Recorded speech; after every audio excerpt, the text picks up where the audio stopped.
so we can do the Facebook thing again. But yeah, go to Facebook. Go to YouTube, Be Exposed Radio /Reclaiming Self, and you'll see us there. Yeah, I think the timeline was just sent. Okay. I'm not sure. But in the meantime, in between time, I do understand how you feel, Rose. I get it. I get it in my own neighborhood. That I've been living in this neighborhood for over 5 years. And it's sad that they look at people that has dreadlocks or locks, or however you want to put the hairstyle. I call them locks. But the people that have locks, that's whether they done, free locks, however they may be, we get looked at way differently. Even for the ones, because I know y'all, shout out to all the dudes and women, kings and queens that got locks that don't smoke. I know how y'all feel. I know y'all pain when y'all walking somewhere and somebody like, hey, do you have this? What you mean you're not a ganja? Right. I've been there. Like, yo, no, leave me alone. I'm going to work. So I understand how y'all feel, and that's within our own people. You know, just because a person has locks doesn't mean that they blow. Just because a person wears Bob Marley shirts, because Bob Marley does more than just have marijuana smokes. He is an activist. You know, he put a lot of things together for the people in the Caribbean. So just because they got a Bob Marley shirt on, don't think that, because they love the weed. Well, here's the thing. Let's keep it real for a second. Let's keep it real. Yes. The reality of it is that regardless who does good or what good an artist does, that's never portrayed. It's never portrayed. Mm-hmm. Yeah. You know, we can go through history from Bob Marley, go to Foxy Brown, to go to Usher. Akon. I mean, look at how much good. Akon's a great example. Yeah. Look at how much good. He has changed the lives of thousands of people in Africa. Yep. And no one knew nothing about it.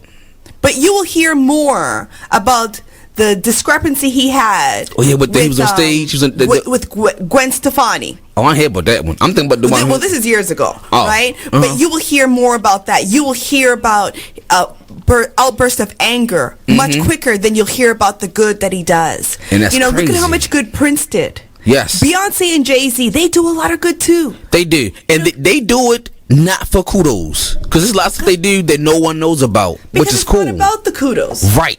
Right. Sometimes we just gotta do good because we can. Yep. That's called paying it forward. Right. You know, karma still exists. I don't care if you star or not.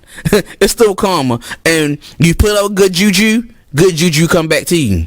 Now, there's an old saying, to whom much is given, much is expected. Yes. And that's the honest to God truth. It is. Right.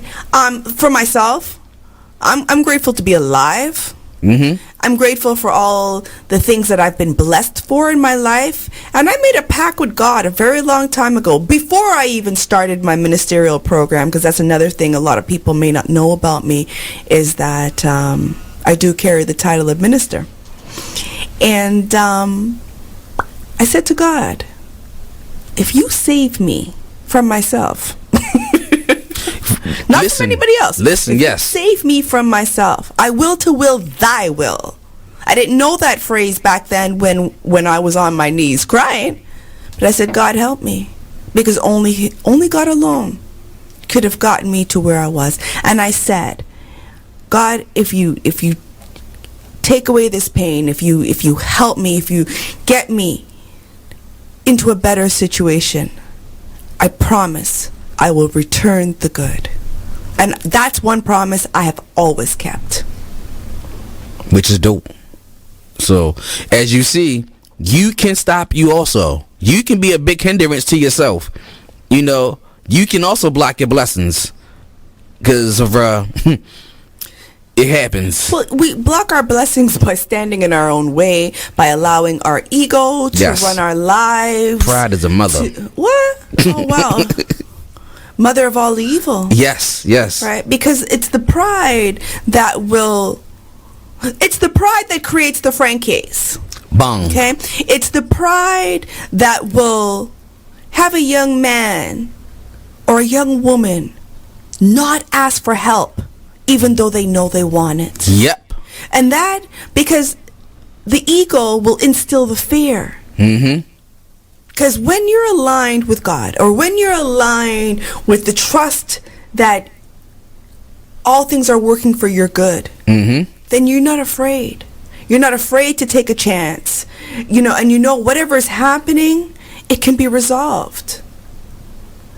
And that's just the honest to God truth. But our people, I ain't begging nobody nothing. I get mine on my own, da-da-da, and then at the end of the day, everybody's suffering and angry. I'm tell you where that came from. That come from that person that did ask for help, got the help, and the person that gave them the help held it over their head till death do they part. Yes, Jasmine, you are so right. Being prideful will cause you to do things that will hurt you. Exactly. And what ends up happening, it's a vicious cycle. Because hurt people hurt people. I like that. If you are hurting on the inside, hurt people will hurt people. Misery And loves they don't company. That's different. If you're miserable, you're hurt. That's what I'm looking at it as wise. I understand, but misery loves company. That's that whole entire, you got two friends and, girl, I think my man's cheating on me. Yeah, I think he's cheating on you too. That kind of fueling. Okay, right? okay. The blind leading the blind. Yeah, right? yeah. Misery love company. Okay. You know?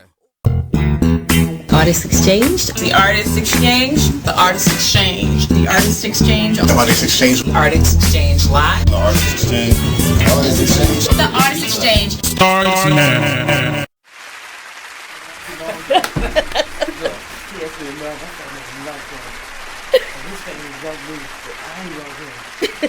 So we about to go on. Okay. See, you were so sharp. Let's put what on? Welcome. You don't have to put them on. Let long somebody call. Welcome to the Artist Exchange Radio Show here live only on BeExposedRadio.com. It's me, your host Nate. We're here live at the studio. I have an awesome amount of guests today representing survivors of breast cancer. You don't need to put it on unless somebody call them. One being Miss Jennings. Did I say your name right? Miss Jennings, and she is the secretary for the journey of the journey continues.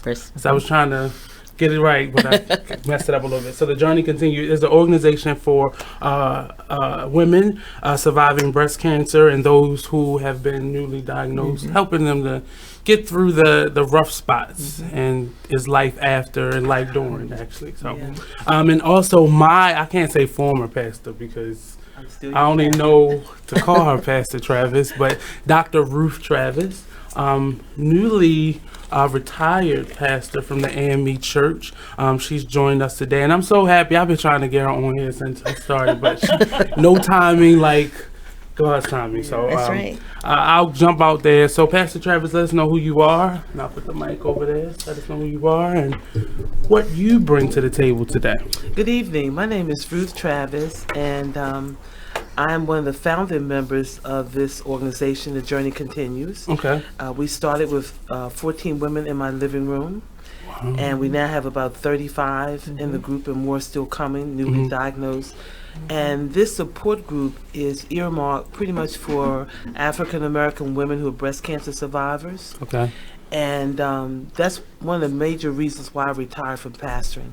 I have such a passion to help women survive this deadly disease. Because I believe you are about 11? 9 years. Well, I like 11. But let's tell the truth, 9. 9 years. Yeah, 11 coming. And you can survive this deadly disease. But you have to have the right attitude.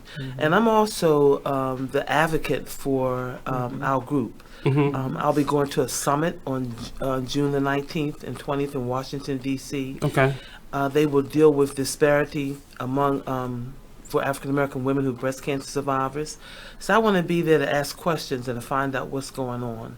One of the things that I noticed as far as why women of color are dying so rapidly is because of late diagnosis. So I noticed that on the website that you had. That's one of the early signs is, survival, equal survival. And that's the key, early detection. I was in Annapolis about 2 months ago, talking to the lawmakers and asking them, please do not cut the monies that are earmarked for the uninsured and underinsured to get free mammograms. Because I was diagnosed as 0 stage with 100% survival. Wow. Because the cancer was just beginning to grow. It was the size of pepper. And I didn't have a lump because it was in my milk duct. So it was this routine examination. Yes. But it's not just the free mammograms; it's healthcare in general. Period. So if that's considered a what is it called? Something you already a pre-existing condition. If you are now getting insurance, so that's something that could be possibly cut if they pass it in the Senate. That's right. So what are some of the signs, or so you said you didn't have any signs or any idea, just you had good health insurance and you were able to go to the doctor. And when I had the surgery, it was so relaxing to know I'm going into surgery and I don't have to pay for it. I look back at the forms, and that surgery, along with the treatment, was over $100,000. Right. So I could go into surgery, really relaxed, knowing that this was not going to be a bill that I would not be able to pay. That's a stress. I mean, going into any hospital period, knowing I don't have a reason or a way to pay for this, that adds more stress onto you. I can't imagine what it's like. I cannot even imagine what that's like. Is that some of the women that you have in your organization that may be going through that, or is that an issue for them? Let Gloria answer that question, because she would know better than myself. So Miss Gloria Jennings. Yes, I'm Gloria Jennings. I'm a 13-year, 9-month survivor. Wow. And I was diagnosed, when I was first diagnosed, the story is, I took my sister to the doctor. I was looking for a new PCP. And while I was there, I was reading this information about this doctor. And I said, he seems like a good person. So I asked the young lady, I said, well, can I call you and make an appointment? So she said, why don't you make it today? So I made my appointment that day, and I went back to see him, and my breast cancer came almost as a little lesion on the outside of my breast. Okay. But in March of that year, I had this burning, and I didn't have it checked out. In September, I was diagnosed, and when I was diagnosed, I was stage 3. But me and the good Lord worked it out. I said, now, Lord, I said, I am too young to die. Right. So I said, so whatever you have for me to do on this earth, let's get through this process so I can go on and do that. So as of today, I am cancer-free, 13-year, 9-month survivor, be 14 years in September. So outside of the lesion and that burning feeling that you had before, you had no other family history? No family history. No. Wow. No. That was the first sign. And I knew that something was wrong. I just didn't take... I'm the kind of person, I'm so busy taking care of everybody else, then I don't take care of myself. But that particular day, I guess the Lord tapped me on my head and say, make this appointment. And I did. My God. And stage 3, because stage 4 they say is incurable, but I don't believe any of them are incurable. But I was at stage 3, which was bad. Wow. So what advice would you give to anybody, because a lot of people don't realize it, but men can also get it. Yes. But I think a talk show host, Montel Williams, he was diagnosed with breast cancer. But what are some of, not even the signs, but what is some of the advice that you can give to somebody who may be in that phase of, I don't really want to go get tested, because if I go there, they go tell me something wrong. Like, what advice would you give to those individuals? Get tested. Get that mammogram. When I was diagnosed with breast cancer, it was the first mammogram I'd ever had. All these years. But please get tested. And if you can't afford it, there are so many different outlets out here where you can get free testing for breast cancer. So I advise those people, please get tested anyway. Right. So that if there's something happening, they'll know. If they don't have anything happening, you'll also know that too. You know what direction to take for your life. So what is the recovery period? So I'm guessing you got a mastectomy, or you got the No, you have to remember, we're surviving. okay. All of us have breasts, Mhm. but they're all different. I was diagnosed, as I said earlier, with 0 stage, Okay. 100% survival. Another young lady, we had the same doctor, with the same diagnosis, had surgery on the same day, took our treatment the same amount of time, had to take radiation twice a day for 5 days straight. Wow. So when I finished on that Friday, I was done, but she had to take chemo. Oh, so that's the next I did step. too. Right. And so I didn't have a mastectomy. I had a lumpectomy. Okay. Where the doctor removes the cancerous cells. Right. Mhm. He takes a large part of the lymph node out because if it spreads, that's where it first goes. Okay.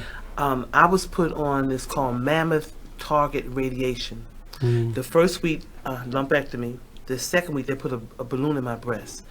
Had 2 little tubes hanging down. One to keep the balloon inflated, and the other was for the radiation. And so another person can have the same diagnosis, but have to take different kind of treatment. Right. I didn't have to take the chemo. Chemo is the one that makes you sick and throw up and all. The radiation just makes you tired. And it doesn't depend on the severity. It's just by person by person. Yeah, and your If I- doctor. See, Right. my doctor has a team. He doesn't Okay. make this decision by himself. Okay. It's a team of about 15, 20 people. And they all look at the mammogram, they look at the whatever other tests I've taken, and they come to a decision about what kind of treatment. My doctor doesn't make that decision by himself, and I like that, that he's not the only one making that decision about Because that's how me. things get overlooked or That's right. misdiagnosed. That's right. That's exactly correct. Did you have a family history, Pastor? Well, Davis? my mom complained, she died when I was 15. She complained about a knot in her breast, but she died in 1961. And we didn't even hear about breast cancer in Right, 1961. So my doctors Right. all told me not to put that down as a family member having breast cancer. Because you don't know. So I have 2 sisters. Neither one of them had breast cancer. The one sister takes a mammogram, and since I'm on live TV, I'm not going to call the name of the one who doesn't. But the one does not. She won't go. And I try to convince her, but you have to let people make their own decision. You hope they will go and take the mammogram, but you cannot make. She's 83 years old, so I can't make her do anything. And people specifically in this city with Hopkins and stuff like that, they don't trust doctors. They don't. You know, I just saw the Henrietta Lacks story. I and, did too. That was one of the things she complained about it, and she just kept letting it go Right. and go and go Right. until they finally took her to the hospital. And I think it was at that point nobody talked about cancer. It No. was something that you didn't want to say That's out in right. public. That's right. And That's right. I don't understand that being at my age group, but you know, people are still that way. You They know, I are. still have They relatives are. that don't Oh, like yeah. going to the Yeah. hospital. And young women are getting breast cancer. Yes, and this much one person, earlier. I won't call the name because we're on public radio, and you know her. She was a member of one of my members. She had a rash, what she thought was a rash, and so she was treating it as a rash. Yes. So it was hives. She gets to the doctor. She's in stage 4. Oh, Lord. So she was in, remission for a while. Now it's come back, and now it's gone to her brain. But she is still moving and surviving, and that's what you have to do. You have to Your attitude. participate with God and with your doctor. The doctor asked me to participate in a study which would help other African American women. So I did. And I walked into the study doctor's office. I walked in and I said, "Hi, my name is Ruth Travis. I'm here to live and not die." right. That's what I'm talking about. That's what I'm That's talking right. about. That's Travis, so feisty. That's right. That's So, the attitude you gotta have. She gave me a book to read entitled "Navigating Through Breast Cancer." It was written by a nurse at Johns Hopkins who had breast cancer. And so I was reading the book. Then when I met with my doctor for my consultation before the surgery, I took my oldest niece, the power of attorney, and I took a preacher friend of mine who's a psychologist. So I'm asking the doctor these questions in my book, and he seems to become irritated that I'm asking these questions. And he and I have a real good relationship. So when we got out of the office, my preacher friend said, "Dr. Ruth, you teared up in there. What happened?" I said, "I don't know. I got to think through this." When I got home, I realized that I was feeling like the doctor gave me an assignment and I did the assignment, and when I bring the assignment back, it's wrong. I called him up at home, okay, because you're not going to cut on me. Because I paid my insurance with this me month. feeling like this. He said, "Oh no, Ruth, Dr. Michael Schultz, I love him to life." He said, "Oh no, I was upset with the study doctor because the study doctor was making you have more anxiety than you need to have." I said, "Well, you guys need to talk." He said, "No need, I fired her." All right. Wonderful. With all, and now we about to go to a break, but I'll close out by saying, with the internet being so accessible, and so all you have to do is type it in, and you get an answer, and we don't know where that answer came from. You need to have a doctor on your side, no matter what it is. If it's a lawyer, a psychiatrist, you need to have that expert with that Googled information, because sometimes I'm Googling and it'll lead to stuff in your mind. And I told my doctor, I said, that's what you get paid for. I trust you. That's right. Let's drive this vehicle together, because I don't need to go research. That's right. My doctor told me not to. He said, "Do not go on the internet." That's I didn't go on there. Because it's too much. Because it may help you, because it'll start jarring questions, but you're not qualified to cipher between what's right and what's good, and it's an individual person by person basis. So we're gonna go to a quick break. Don't forget to call in 410-702-5657, or you can definitely text us at 443-642-9403. We'll be right back with Miss Jennings and Pastor Travis when we return to the Artist Exchange Radio Show, only on BeExposedRadio.com.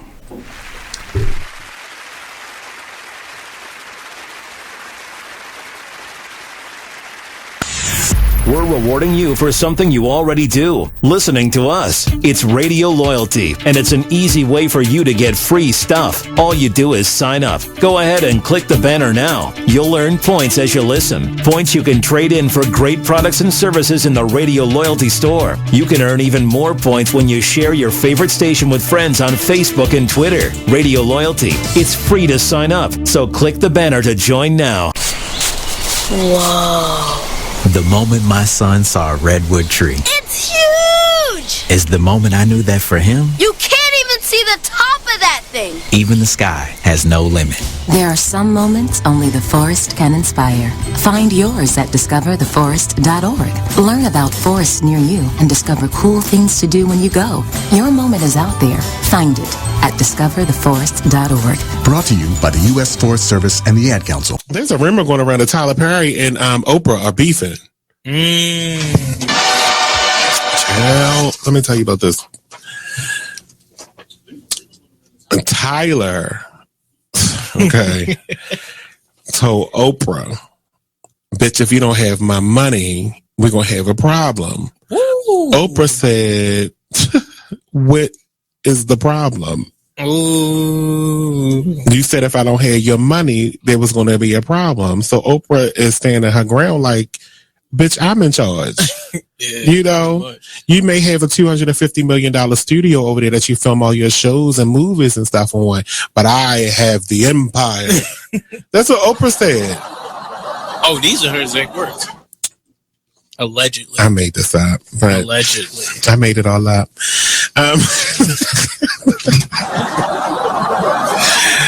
But there was a rumor that they were beefing. But Tyler confirms that they don't have any issues. So it says it was recently reported on the rumors that was swirling that the twosome were on the outs over constructive criticism of a Perry show.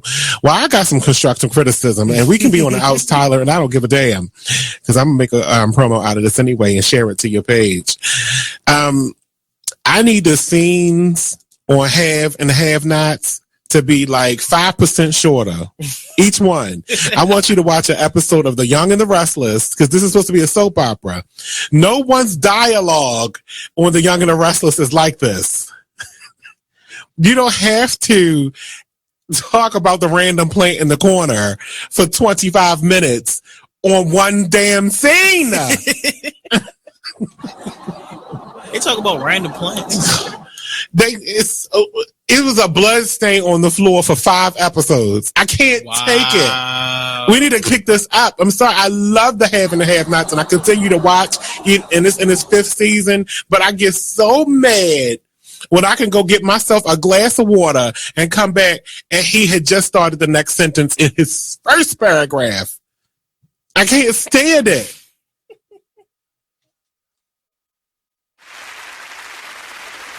You are listening to BeExposedRadio.com. The box is lit, the box is lit. Ha, we all lit. Shout out Boss Man Scoop. The box is from lit nigga, lit nigga. Let's get it. Here I come again, here I come again. About to make the track jump again. I say I feel it in my system when I feel the bass bump again. Make me want to kick it with the kick of the drum again. Me and my beat and my vibe, threesome again. It's a problem when they all making love again. Gut check, hold your stomach in. This real sick, make it up, chuck a punch and then I spit right on the garbage artist. This ain't music for the common targets. Urban intellect from the home of logic. But like J. Cole, I'm a prominent prophet. I gotta stop it, can't stop it. Keep going, I keep going. As long as the beat going. Y'all in denial, cause like a river I keep flowing. I'm hot in the pool, wait, South Beach towing. And I be on it, no big boy, I'm an outcast. Get me on the track and ice fast. Y'all getting currency, spitting about cash. How y'all got it coming quick, in and out fast. Perpetration, this a real infiltration. Up in this bitch from the attic to the basement. Party over here cause I'm giving them what they want. This one for the black nation. Look, I got love for my people. Know the struggle for the pain, my sister, I see you. To the brothers, I love you. When y'all bleed, I bleed too. They treat us different, they know we ain't equal. But peak, we the original kings and queens. God anointed melanin people is what they see. They fear our greatness and power, they kill for their peace. Showing us the power, but don't want us to have a peace. Nah, they rather see us impoverished. Mom worked so hard just to keep me from starving. Bad enough, black boy synonymous target. Did everything she could to give me the opportunity to make it. Excellence was expected. College was my destination. Jail ain't a question. Now I spend knowledge and senses. Once you hear you indebted, while your rappers just whacking forever coming in second. But me, I'ma ride the side creek to the mainstream, till I'm a shark in the ocean and on the main screen. And when I get on the track, I do my dang thing. Solid rock bars, no hove and dang thing. Maybe one day, maybe one day, but till then I'll keep flowing, keep flowing. While y'all rock to the beat, keep it going, huh? We gon' keep it going, You can't stop me from flowing, Cause I'ma keep flowing. While y'all rock to the beat, keep it going. Look, see your boy, he all kind of vicious. I don't sell out, you can miss me with your propositions. Until I'm selling out arenas, headline the position. Stand alone, flow ridiculous, I'ma do me without your permission. Let him talk, I'ma do me until it's over. Hove got the rock, I'm pushing to build me a boulder. Rapping Atlas, putting the game on my shoulder. Don't give a damn what they for, I do it for the culture. I don't know, it's just something in my neuron. Every time I get a beat, I gotta put my words on. Syntax flex, get my now adjective verb on. This is my world, you nuts, get your squirrel on. And scurry hurry, cause the fury leave your lifeless. That to the poses bring back the lyrically righteous. I know it's hard to digest a new diet. Soulful music, green gams, come and try this. This Olympus where it's my Triton, I am iconic. People parables booming inside my sonic sonnets. Every day in the plan, only thing I don't plan it. Live for tomorrow, seize the day, man, that's oxymoronic. Be up with the stars, man, I'm so cosmic. Down to earth with my flow, but I'm not from this planet. You can't swallow what I spit up, no vomit. Can't lease cause they proof me for bondage. Paying homage to the great, vocal carnage for who ain't. Claiming my seat at the table, nobody eating my plate. Everybody with me got their own man. Lord made me to be my own man. Mom's raised me to be a grown man. So now I'm standing right here alone, man. Original, no clone, man. Clutching the title on my own, man. Maybe one day I'll be on the throne, man. But till then I keep flowing, keep flowing. While I rock to the beat, keep it going, We gon' keep it going, I'ma keep flowing, I'ma keep flowing. While y'all rock to the beat, keep it going, That's real. I'ma keep flowing. Y'all can't stop me. I'ma keep.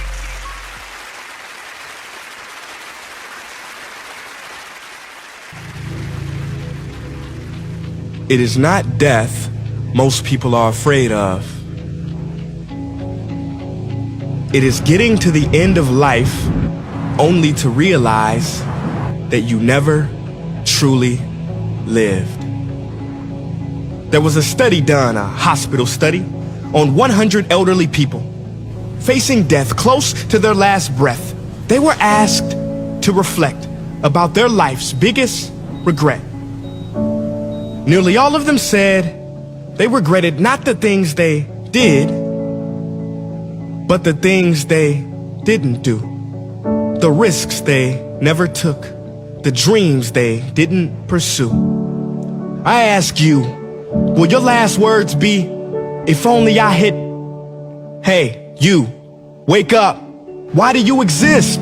Life is not meant to simply work, wait for the weekend, and pay rent. No, I don't know much, but I know this. Every person on this earth has a gift. And I apologize to the black community, but I can no longer pretend. Martin Luther King, that man never had a dream. That dream had him. See, people don't choose dreams. Dreams choose them. So the question I'm getting to is, do you have the courage to grab the dream that picked you, that befits you and grips you? Or will you let it get away and slip through? You know, I learned a fact about airplanes the other day. Now this was so surprising. See, I was talking to a pilot and he told me that many of his passengers think planes are dangerous to fly in. But he said actually, it is a lot more dangerous for a plane to stay on the ground. I said, what? Like, how does that sound? Well, he said because on the ground, the plane starts to rust, malfunction, and wear much faster than it ever would if it was in the air. As I walked away, I thought, yeah, makes total sense.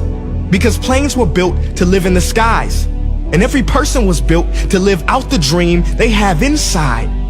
So it is perhaps the saddest loss to live a life on the ground without ever taking off. See, most of us are afraid of the thief that comes in the night to steal all of our things. But there is a thief in your mind who is after your dreams. His name is doubt. If you see him, call the cops and keep him away from the kids. Cause he is wanted for murder, for he has killed more dreams than failure ever did. He wears many disguises and like a virus will leave you blinded, divided, and turn you into a kinda. See, kinda is lethal. You know what kinda is. It's a lot of kinda people. You kinda want a career change. You kinda want to get straight A's. You kinda want to get in shape. Simple math, no numbers to crunch. If you kinda want something, then you will kinda get the results you want. What is your dream? What ignites that spark? You can't kinda want that. You gotta want it with every part of your whole heart. Will you struggle? Yeah, you will struggle, no way around it. You will fall many times, but who's counting? Just remember, there's no such thing as a smooth mountain. Free stuff for you just for listening to this station. Yo, we got your attention? Here's how it works. You click on the Radio Loyalty banner right now and sign up. Then you keep on listening like you already do. But now you earn points. Those points add up, and you can trade them in for cool stuff in the Radio Loyalty store. Earn more points by sharing your station with friends on Facebook and Twitter, answering surveys, and by using the apps in the New Players App Store. Pretty simple. Free stuff just for doing what you already do. Radio Loyalty. Click the banner to join now. Business owners, need more customers? Offer fantasy sports contests and generate more sales. Restaurants, bars, hotels, auto dealerships, real estate offices. Whatever your business, Fantasy Sports Contests can help you increase your sales and bring you more loyal customers. Visit Fanify.com or call 888-55-SPORT. Our software lets you customize contests fast and easy for your brand. That's right. Visit Fanify.com or call 888-55-SPORT. That's 888-55-SPORT or visit Fanify.com. Thank you for tuning in to BeExposedRadio.com. Sit back, relax, and listen to this flashback of the Artist Exchange Radio Show. This is the reality yes. of the world that we're living in. A lot of young people don't have the information that is necessary to have healthy lives. And a lot of the organizations that are geared towards young people don't have individuals that are going to be as honest as this gentleman. One of the issues that I have with this quote unquote Christian nation that we live in is it's that not just the Christians, religion allows you to live in denial, but the world does not live in denial. So who are you helping with your? All right, I'm gonna stop. I'm stop. I'm about to do something. The reason I shrink that or take that away because it's people who are not religious. It's people who they're not giving their young people, or they don't have a person that could be that honest with them. I mean, we all have that. I know I had a mother like that. There are rather than and it's just and it's been recently because I've recently had more interaction with teen mothers than I have in my whole life. I wasn't my mother wasn't a teen mother. Her mother was. She made sure none of her daughters were. So it was, in as I get older and working in certain areas, you tend to run into that. And one of the things that blows my mind is how often a teen mom does not talk to their child at all, period, much less their daughter that they had at 15 to say, these are the realities of sex. These are the realities of the choices that you can or cannot make. These are the reality. Like, how do you not, after going through it yourself, knowing the stress, the looks, how do you then turn and look at someone else and say, all right, good luck? I mean, this is your offspring. I'm sorry. I just get very emotional about that. It bothers me that there are a great deal of people. You are listening to BeExposedRadio.com, the home of Talk Lately with Monty, every Tuesday at 7 p.m. Keyboard Cat, Hamilton the Pug, and Toast Meets World. These are some of the internet's most beloved pets. With millions of YouTube views, shares, Instagram likes, followers, and fans across the globe. But what do all these amazing pets have in common? Their stories started in a shelter. Start your story. Adopt a dog or cat today. Visit theshelterpetproject.org to find a shelter or adoptable pets near you. Training that pet to play the keyboard? Well, that's entirely up to you. Visit theshelterpetproject.org and hear more about Hamilton the Pug, Toast, and Keyboard Cat's amazing adoption stories. Start a story, adopt a shelter or rescue pet today. Your perfect pet is just a click away at theshelterpetproject.org. A public service announcement brought to you by Maddie's Fund. You are listening to BeExposedRadio.com.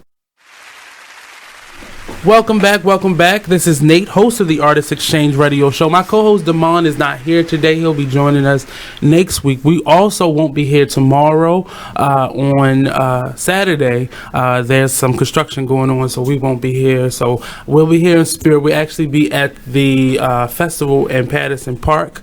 It's a lot of food vendors, and they get together once a year, and all the food trucks. So it's like the taste of 3 cities, and they all come together. Wow. But I'm not going to cheat. I'm not going because I won't cheat. You just a little bit. Just a little bit. Not a whole burger, just one bite. And normally the show is at 7 p.m., but today and last Friday the show is at 5 p.m. because I am an actor and I'm in a show that closes this weekend called The King of Howard Street. An awesome young man named Anthony Williams. He's been homeless for the 50-some years that he's been on this planet, from a child being in foster care and group homes to become an adult that just moved around from city to city. And he actually took one winter and journaled the experience of the people that he was around, and he created a play. He gave it to this theater company, and they created a play. It's called The King of Howard Street. It's at the Annex Theater, 1700 Howard Street off of Marbury and Howard Street with the Annex Theater. It's a wonderful piece. Come on out. We've gotten some great reviews, sold out audiences. This is the last weekend. And we've actually got to play for this gentleman, which is very awkward, but this is his story. And we all are a paycheck away, a burger away from being homeless and hungry.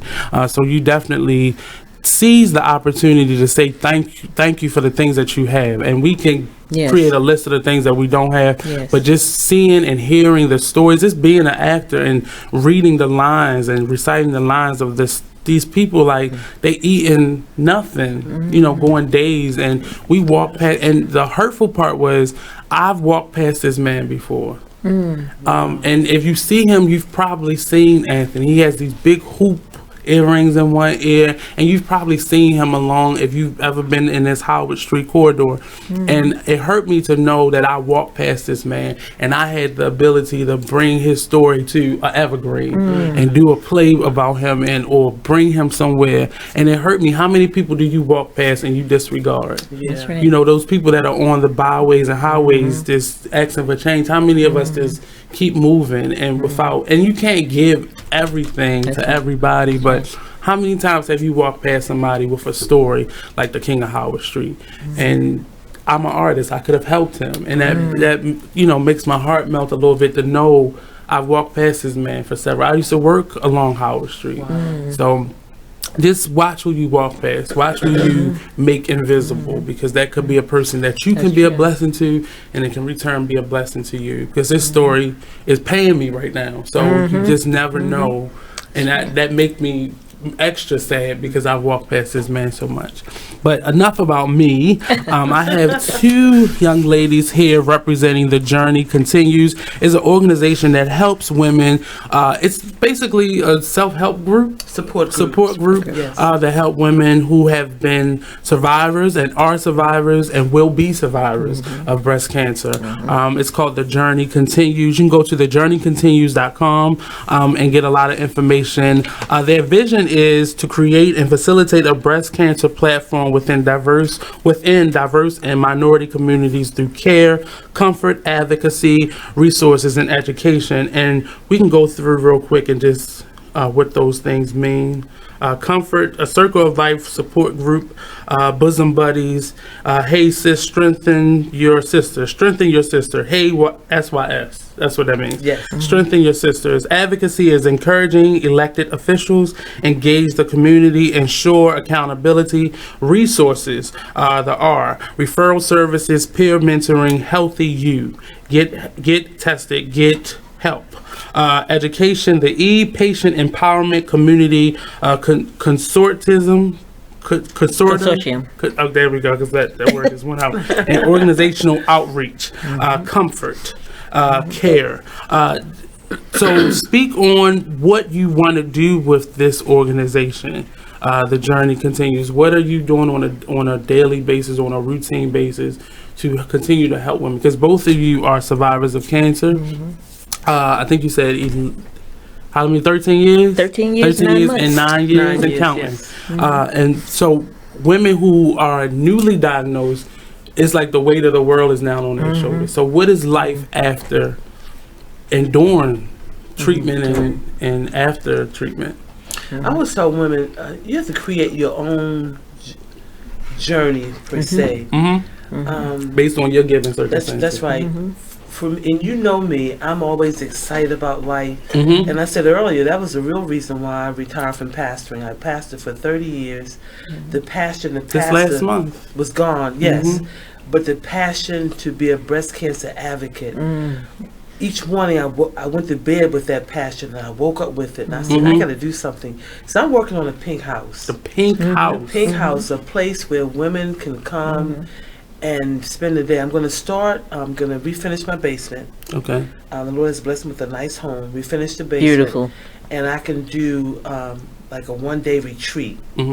I've connected with a young lady who's a beautician on Facebook who makes wigs for breast cancer survivors free. I don't have no more hair, so I can't really. And I have people that'll do nails. I have a lot of resources. So I'll start there, but I will have my eye on a house where women can come and perhaps stay for the weekend or stay for the week. And I say that, Nate, because when I took my treatment, radiation twice a day for 5 days straight, came home to a nice home. Your environment has a lot to do with how you recuperate, and all women don't have that. So my piece is to show women how you can survive this. We're still here for a reason. God has purpose in our lives. So look nice, be nice, act nice. You would not know that I was a breast cancer survivor unless I told you. That's right. Because I'm surviving this with life and excitement about being here. I mean, I don't know how many years I have. I don't look at how many years I have left.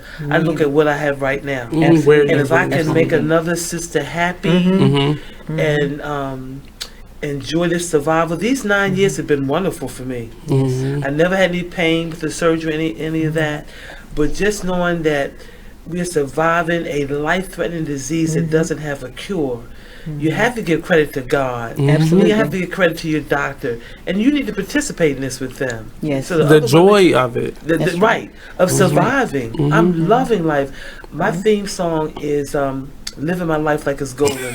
I took it from Jill Scott, and I got my little pink umbrella in here because usually I wear this outfit, and I will, if I'm speaking someplace, I'll walk in with that song playing with my pink umbrella. Okay. Oh. And I'm getting ready to buy myself some pink boxing gloves. Hey, put my deuce up. And She's not a fighter now. She's not a fighter. I've never been a fight, but our group is. We have someone working on a T-shirt for us with some bling bling in it. Okay. And so the boxing gloves will go with the bling bling. So depending on the audience that I'm speaking to, I'll either wear the boxing gloves and the T-shirt, or I'll wear like what I have on today. Do you feel that this passion, and it's not something that has just started, I've heard this throughout all your sermons that I've been a party to, but is this the passion you had when you first started pastoring? Does that equate? See, when I first started pastoring, that was in 1986. I was diagnosed in 2008. Oh, wow.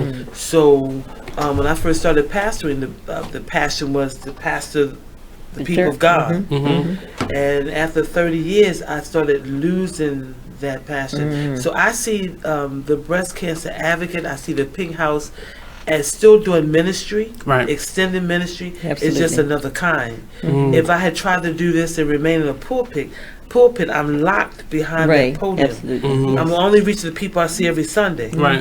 I'd rather be out among the masses. And I share this testimony. I can be in the airport, and I'll just start talking to somebody in the airport, and I find the way to bring up breast cancer because I want to know if they have a mammogram this year. If they have it, a lot of times I meet people who are survivors. It's amazing.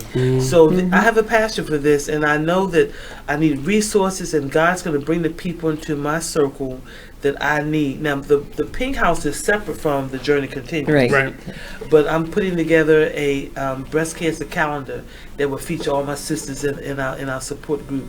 And when I go out to speak, I will sell the calendar and give half of the proceeds to the Journey Continues support group. Well, speaking of things on the calendar, you all have a walk. 5K walk, and I just realized it's in Drew Hill Park. It's up the street from me. I can go. It's Saturday, June the 24th at 8 a.m. But they say get there early for check-in. And Drew Hill Park, right there at the reservoir. Registration fee is only $30, and it includes a T-shirt that is limited. So if you get it before, I believe the 3rd, if you register before the 3rd, you're guaranteed a shirt. And after that is first come, first serve. While supplies last, as they say. No registration on walk-up day, so you can go to their website at www.thejourneycontinues.org and register, and there's a button that you can click on. You can go to Eventbrite and look them up as well, and register. So get your registration, and you're going to walk around Drew Hill Park. So there's a walking path that people don't know that's behind the path to Drew Hill Park. And get out and walk, and I'm going to do it. I have said I'm going to do it, so I got to get my mind together. I'm putting together a team, so all my family members that are listening to Aunt Ruth, and all my Delta friends, and all my girlfriends, my preacher girlfriends, go to that website and get on a team called Dr.Ruth, because that's my team. And if you don't walk with me, the next time you see me, you will be so sorry. So how do you get on your team? Well, when you register, you form your own team. You form your own team. Right? You say Dr. Ruth. So I'll be on the Dr. Ruth team. Yes, sir. So that's going on June the 24th, Saturday, June the 24th. So in lieu of the show, we'll be at the walkathon, walking it out. So definitely send me the information. The flyer is on my website, and the link is also at the on the website. So not switching off the topic of breast cancer, but some of the themes of it, living your life to the fullest. Some of the questions that I put on our website. What are your passions outside of this organization that can, I guess, lend itself to you being a part of it? Either one of you can answer. Well, what passions did you have, or were you sitting on when this happened to you that kind of blossomed from this experience? Well, my past, I was in banking for 25 years. Okay. And I was a fashion designer at the same time. Okay. So I was diagnosed with breast cancer, no family history or anything, and I had my own business. It was called Simply Gloria's Collection, which I'm supposed to be retired from, but that doesn't happen. Well, we have Baltimore Fashion Week right across the hall, so let me know. Okay. And so I was running my own business. Look, as a fashion designer, the only person really in charge of the organization itself, the business itself. And I was doing everything for everybody. You know, if someone died and needed a black dress, make a black dress, give it to them, you know, that kind of thing. And I believe that the good Lord tapped me on my shoulder and said, you have got to slow down. And I think he said, I'm going to slow you down, but I'm going to help you at the same time. So when I was diagnosed with breast cancer, I was in a total state of denial. I said, me? Breast cancer? I said, oh no. Didn't want to tell anyone, but I had to tell people. So my sister and a friend of ours, they ganged up on me. So my friend came over and took me out because I was in denial. I really was. Breast cancer? No. And she said to me, she said, we were talking about everything. She said, now tell me the real reason. So, you know, we started talking, and during your lifetime, I encourage people, please be nice to people. Because if you are not nice and good to people when you are well, if you get sick, they will not be there. And my support group was my family. They did everything for me. And my one friend, she lived in Columbia, so I had my own apartment, had to give it up. They had to force me to give up my apartment, but I really couldn't do anything for myself. So I came to the realization that it's either this or you're going to live here and die by yourself. And me and the good Lord, no, I wasn't dying. No, I wasn't. So my friend, she took me to her place for a whole month until I had to go back for my first exam. And she said, you will stay here with me. And I'm saying to myself, leaving the city, going to live in Columbia, it was the best thing that ever happened to me, because she took care of me, and she had this little dog named Minnie. And Minnie was so attached to me because I would be in the room, I was laying there. You know, I never ever called myself having an illness. I had a health challenge. Okay. Yeah, but you start talking that sick stuff, you feel sick. I said, no, I have a health challenge that I'm going to get through. But Minnie would come and lay right by my bed every night. If my friend had to go out, she would lay across the door as if no one is coming in here. She knew she had a job to do. That's right. And she was so good to me. I mean, and then my sister, Shirley Evans, I had to give her a shout out. She was so good to me because I stayed with her. I went to stay with her. And my family and my friends were so good to me. They would come and, first let me go back to my nieces and nephews.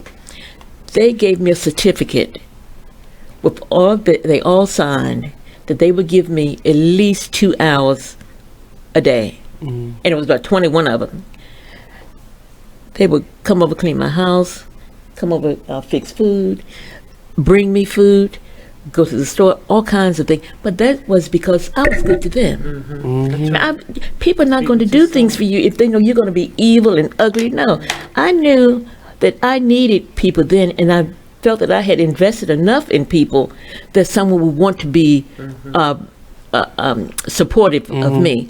So, you know, I got through that, and I am so thankful to God that this day they are still good to me. And there has been 13 years. You know, we have our little tiffs, but you know, that's family stuff.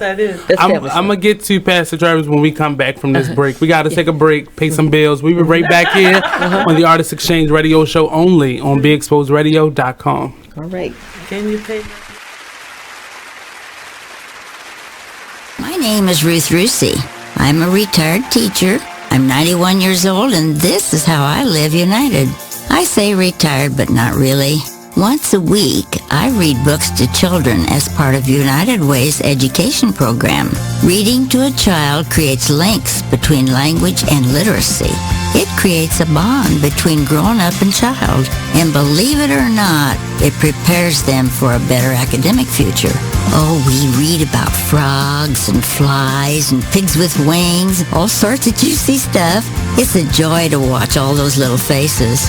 I figure I have the time and they have the need. And I've always believed that if we're not here to help each other, then what are we here for really? My name is Ruth Rusi. I help kids prepare to succeed in school. So I don't just wear the shirt, I live it. Give, advocate, volunteer, live united. Go to liveunited.org. Brought to you by United Way and the Ad Council. My name is Meera Batra. I have been in this country 32 years, and this is how I live united. America has always been the land of promise, and in my community many families have come for a better life. Coming from another culture myself, I know the desire to become part of a community, to feel at home and to gain the tools for our children and families to succeed. So I advocate for these families with United Way. United Way empowers them to look beyond their histories and to see what opportunities are available. We help them get involved with their kids' schools, network within the community, and when we do, we unite them. We make the community stronger. What I do is something I wish someone had done for me, and I am so grateful I am able to. My name is Meera Batra. I help families see opportunities and succeed. I don't just wear the shirt, I live it. Give, advocate, volunteer, live united. Go to liveunited.org. Brought to you by United Way and the Ad Council. Keyboard Cat, Hamilton the Pug, and Toast Meets World. These are some of the internet's most beloved pets. With millions of YouTube views, shares, Instagram likes, followers, and fans across the globe. But what do all these amazing pets have in common? Their stories started in a shelter. Start your story. Adopt a dog or cat today. Visit theshelterpetproject.org to find a shelter or adoptable pets near you. Training that pet to play the keyboard?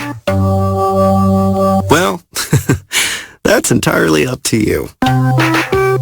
Visit theshelterpetproject.org and hear more about Hamilton the Pug, Toast, and Keyboard Cat's amazing adoption stories. Start a story. Adopt a shelter or rescue pet today. Your perfect pet is just a click away at theshelterpetproject.org. A public service announcement brought to you by Maddie's Fund.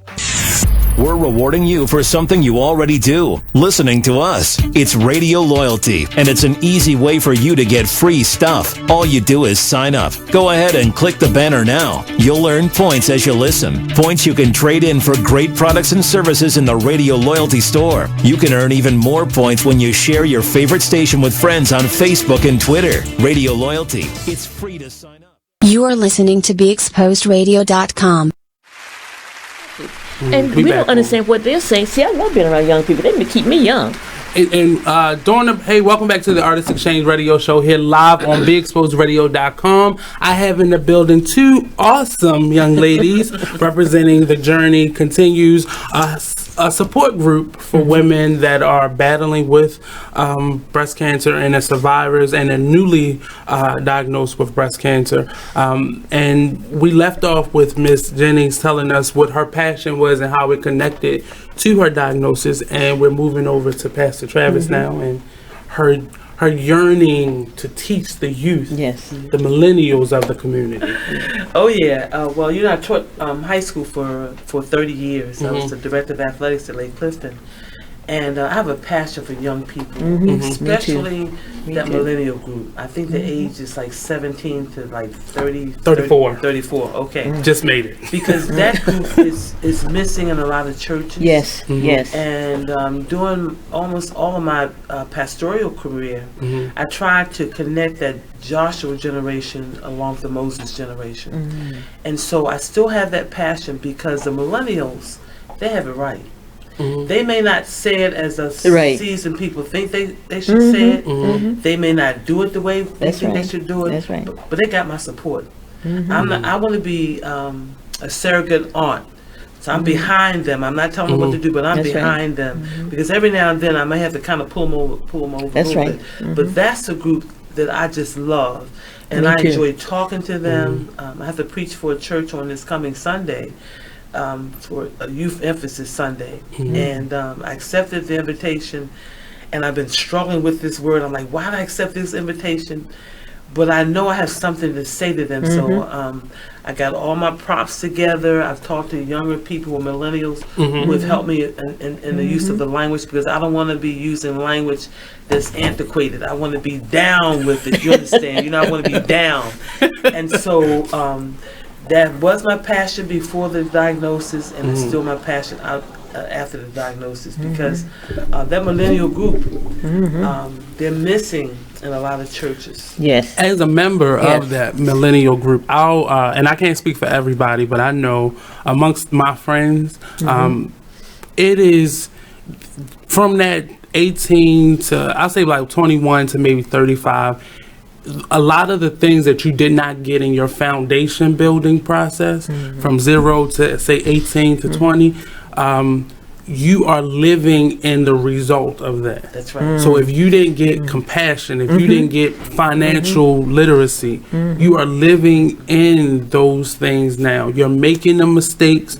You know, you got that credit card at 18 and you thought it was magic money. That's right. And now that what was that $150 balance has turned into $3,000 worth of debt. You're in school. So all these things are being bombarded. It takes me back to a play that I did in college. We were doing Amen Corner, and the pastor, the teacher at the time, I didn't know hymns. I knew them from Catholic faith, but I didn't know them in terms of Baptist AME. I didn't know that. And she said to me, "You don't know that?"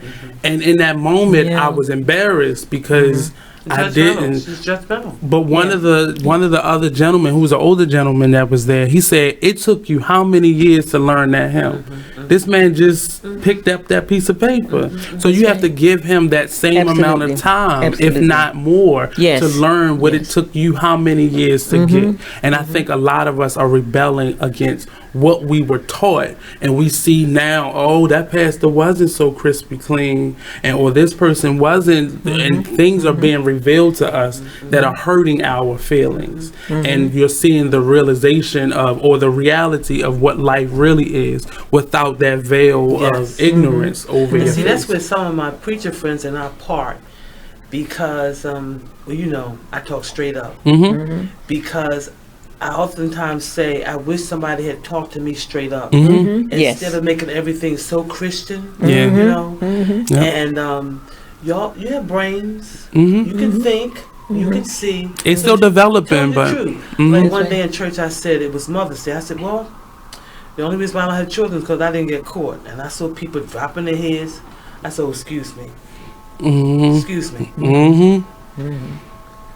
I don't know if you were in that group when I sat down with the, we were at Evergreen. Yeah, it was before me. I know about somehow. 15 of young people. We sat down at the table. I was after church just talking. And I said, your pastor likes sex. They were like, pastor. No, Ryan. Pastor. I said, take your hands Cry, baby, Ryan. Take your hands off your ears and listen to me.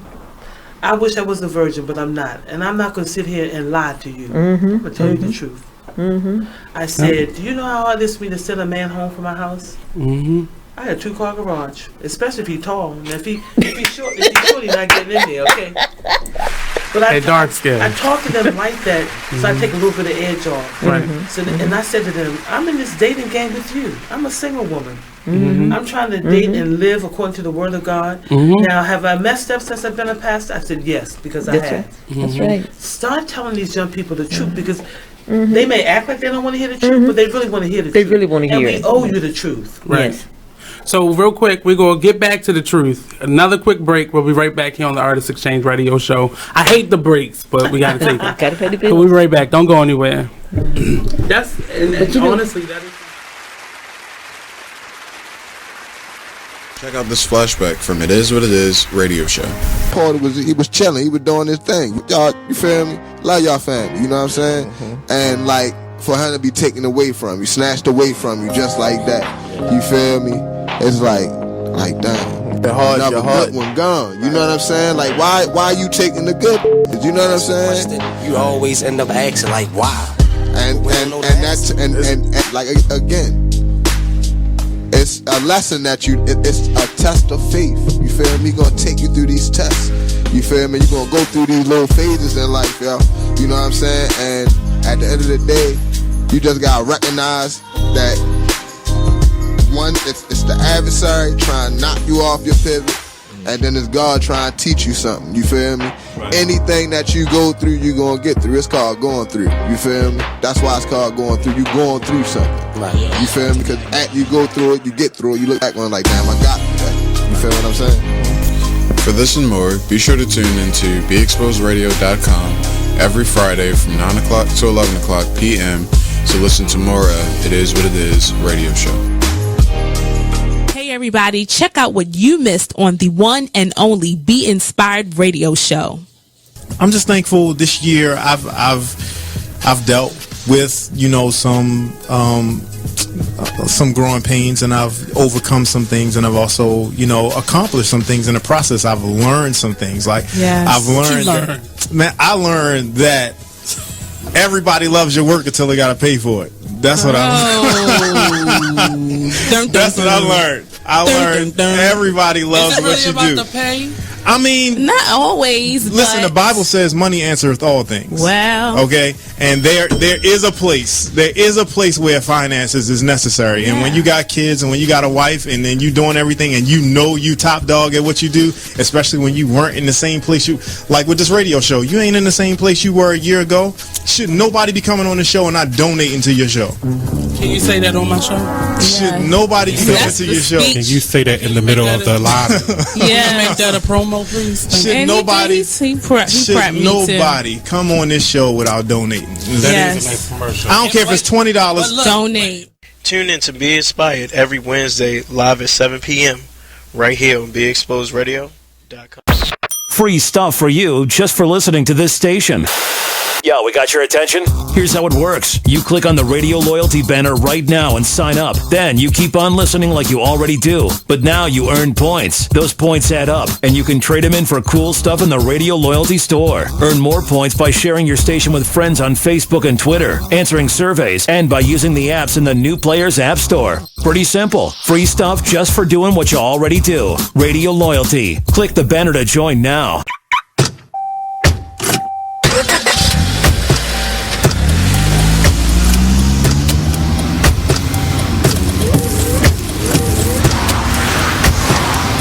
Driving has a rhythm all its own. Don't wreck it with a text. Before you get behind the wheel, silence your phone. Or better yet, designate a texter. For more text-free driving tips, visit StopTextStopWrecks.org. Brought to you by the Ad Council and the National Highway Traffic Safety Administration. Green light. Hey girl, school zone. I'm getting hungry. Car changing lanes. You want to meet me for pizza? Stop sign. Intersection clear. Yeah, street. Pizza sounds good. Ballin Street? Girlin Street!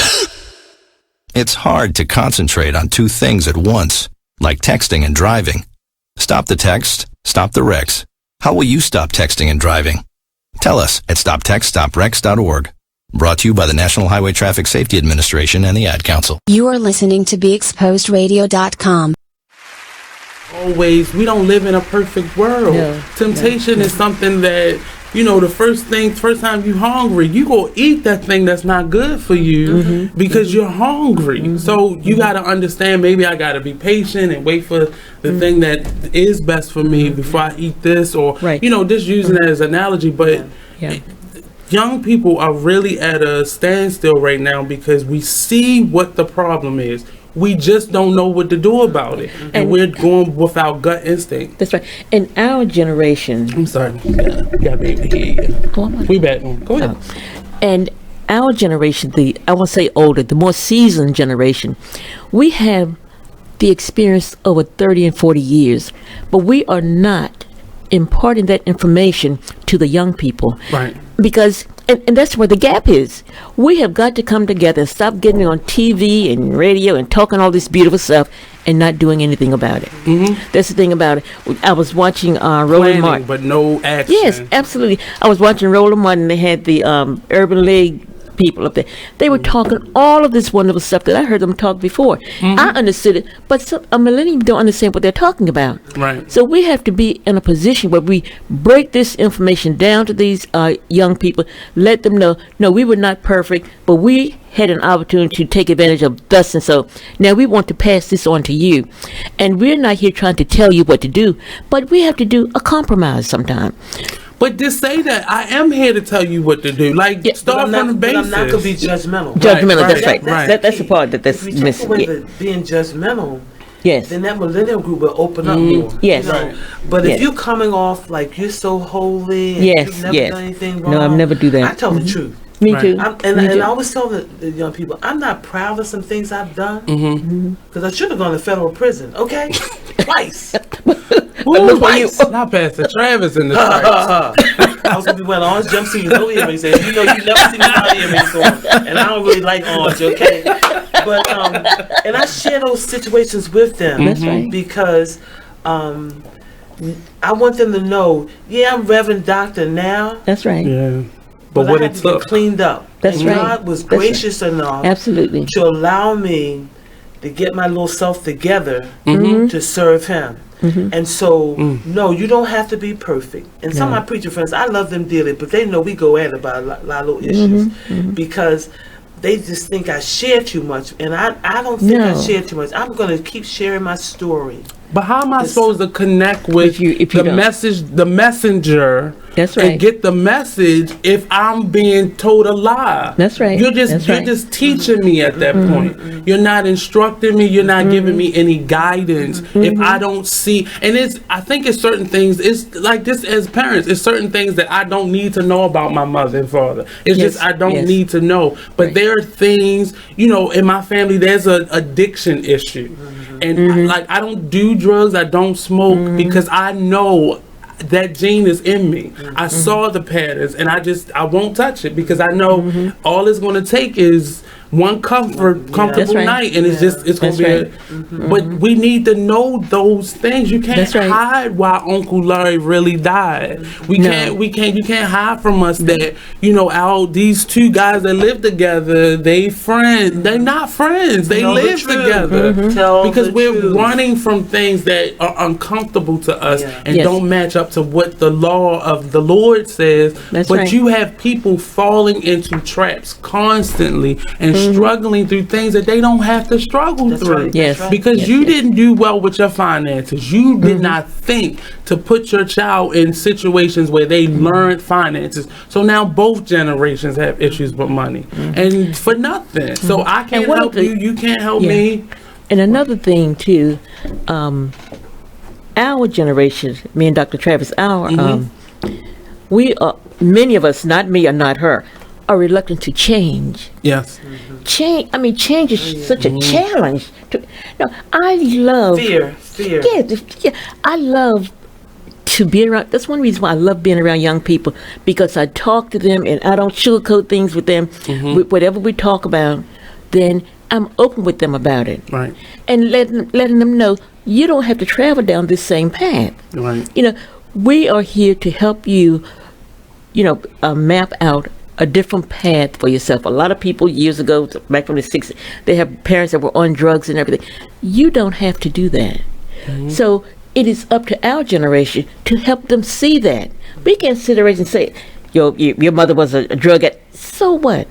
I don't know a family on this earth that drugs has not been a part of. Mine included.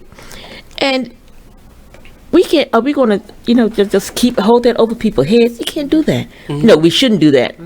And we've got to get out here and connect with these young people, where they are, to bring them up to the next level. And, I don't have a problem doing that. And when they had that incident at Damonn, and there were so many people that were against this mother, for going out there, getting her child, and slapping him upside his head. And she clearly said that was fear that guided her in that moment. The fear of seeing her child and losing children. That's right, and the possibility of losing her son. She didn't want to lose her son. Every parent out that saw that kid should have been out there doing the same thing that she did, getting them home. You and I had to visit a conversation we had some time ago we talked about pulling these generations together. You and I were going to work on that. So I want us to. We can't deal with it now because we need more time. But now, since I'm not pastor and I have a little bit more time, let's sit down and talk about how we can do this, and bring in some more millennials, right? And some more older, some more seasoned people, Right. Truth tellers. That's right. That are going to say, "Look, let me just tell you, I was in trouble financially. Okay, you know, I didn't learn a lot.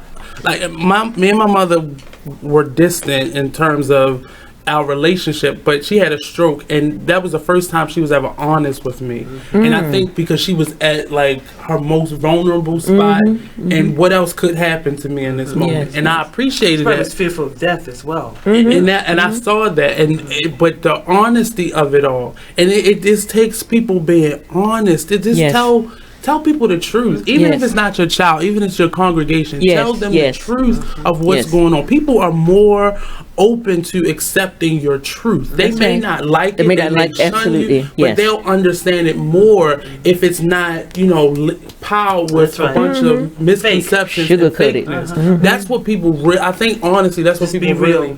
But it's more so just we're all saying it's just like different religions. We're all saying the same thing. Yes. Treat each other with kindness. Absolutely. That's the root of all religions. But because it's my perspective and your perspective, you can't hear it, and nobody wants to be heard. And I wish we can all just, like you said, get together and sit down and not even plan, just have a conversation. Have a conversation, yes. A few weeks ago, I posted something like I just saw so much going on, and I somebody called me an empath one time, and I didn't really understand what that meant, and I walked through for a couple days, and I could just, you didn't say anything to me, but I could just feel something coming from you. And I walked, I want to say it was about 3 or 4 days, and everywhere that I went, I could just feel stress. These people I didn't even know, like on my journey here on a Friday, I could just feel on a bus, just stuff going on, and I didn't know, I've never felt that before, and I could always see stuff in people I was talking to, but not people I was just randomly walking by. And I posted something on social media, like I want to put together something that where it's no planning, is no strategy, just get together and just pray on just the space that you're in, because there's just so much going on, and I've gotten through this, and you got to get this. It's that idea of a teacher saying, "I got mine, and now you got to get yours." Yes. And people don't. Everybody collectively hates that, but that is what is being told to children now. Children and millennials. Well, I got through this. Now you gotta. I was on a panel a couple of years ago with University of Maryland graduate students who were social workers, and the reason why the professor invited persons to that panel was because so often the social worker would give recommendation to their client, but they would not listen to the social worker, but they would listen to their clergy person. So I was the only female on the panel. There was a Muslim, a Catholic priest, a rabbi, a Quaker, and a United Methodist. Excuse me. My closing statement was this: I'm praying for the day when we can move beyond religion. Right. It doesn't matter whether you're atheist or agnostic. That's right. Doesn't matter if you don't do church. But God has gifted all of us with some gifts. Right. Given all of us some gifts. Let's bring all those gifts to the table and make this world a better place to live. Because whether you are a Christian or a Muslim, whatever, you suffer the ills of society. Absolutely. So we bring our God-given gifts to the table, push religion to the side, and dialogue and discuss how we're going to get through this. It'll make this place a better place to live. Absolutely, yes. I don't argue with people about whether or not a woman should be a preacher. I ask one question: if I continue to be a female preacher, when I die, am I going to hell? And they say no. Then, as far as I'm concerned, there's no more need to debate. All right. So we could just stop.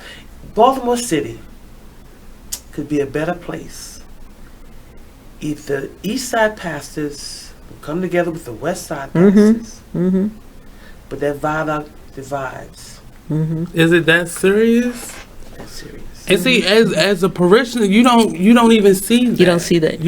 I don't even see that. We see, just amongst the AME or the bath. We just see that stress, and that's crazy because we're fighting towards something, and it's still unknown sources breaking down and breaking us apart. And how do we move forward? So we're going to take another quick break on that question. How do we move forward? Call in 410-702-5657. We'll be right back here on the Artist Exchange Radio Show only on BeExposedRadio.com.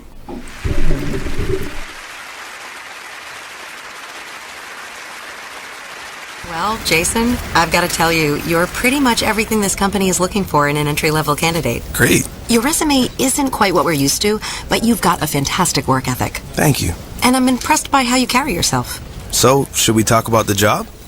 What? The job? Oh, sorry. Yeah, I have no way of recruiting or even meeting you. This interview didn't happen. It may sound ridiculous, and that's because it kind of is. There's a huge pool of talent your company is missing out on. Meet the grads of life. Who are they? Talent worth knowing about. Young adults of unique determination and experience. An ideal fit for your company in an entry-level position, internship, or even mentorship. They might not have every qualification you typically look for, but they're exactly who your company needs. Man, we really could have used him. Don't miss out on a resource many innovative companies have already discovered. Go to gradsoflife.org to learn how to find, cultivate, and train this great pool of untapped talent. Brought to you by the Ad Council and gradsoflife.org. My name is Ruth Rusi. I'm a retired teacher. I'm 91 years old, and this is how I live united. I say retired, but not really. Once a week, I read books to children as part of United Way's education program. Reading to a child creates links between language and literacy. It creates a bond between grown-up and child. And believe it or not, it prepares them for a better academic future. Oh, we read about frogs and flies and pigs with wings, all sorts of juicy stuff. It's a joy to watch all those little faces. I figure I have the time and they have the need. And I've always believed that if we're not here to help each other, then what are we here for really? My name is Ruth Rusi. I help kids prepare to succeed in school. So I don't just wear the shirt, I live it. Give, advocate, volunteer, live united. Join the club that gives you stuff. Hey, thanks! Radio Loyalty. Here's how it works. Just click on the Radio Loyalty banner right now and sign up. Then, you keep on listening like you already do. But now you earn points. Those points add up, and you can trade them in for stuff in the Radio Loyalty store. Earn more points by sharing your station with friends on Facebook and Twitter, answering surveys, and by using the apps in the New Players App Store. Pretty simple, right? Radio Loyalty. Click that banner to join now. You are listening to BeExposedRadio.com. Say it at the next break, but we're back here on the Artist Exchange Radio Show here only on BeExposedRadio.com. We're trying to break some of the barriers that keep us divided, and connecting this organization, the journey that continues, helping people to, once they're in the storm, what then happens? What do we have to do to get through the storm? Because the storm is going to always come. It doesn't have a routine, but it's going to come just as a test. And you have to be able to be strong enough to withstand it. But sometimes you may fall in that storm. But what happens, and what tools do we have to begin to collect now in the good time to prepare us for those times that aren't so good or aren't as pretty? So we're here talking to Pastor Travis and Miss Jennings, and we are just discussing what happens. What happens next? What's the next step? And we were sharing some of their passion and the work that they do. And you were telling us, talking more about your passion to help young people, yes, and get through to them and connect with them, so they then become allies on this journey, opposed to just another group over there.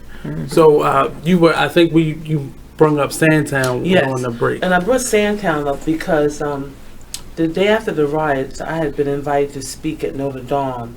One of my Jewish friends invited me there as a female clergy person. And so on my way there, I was asking God, should I talk about the riots? This was a predominantly white class. As a matter of fact, I was only African American in the class, and I was the speaker. And so God said to me very clearly, you will get an opportunity. So I finished my presentation, about how I came into the ministry, some of the challenges as a female clergy person. And so I left a lot of time for question and answers. And one of the students in the class said, I hope I don't offend you, but can you talk about what happened yesterday?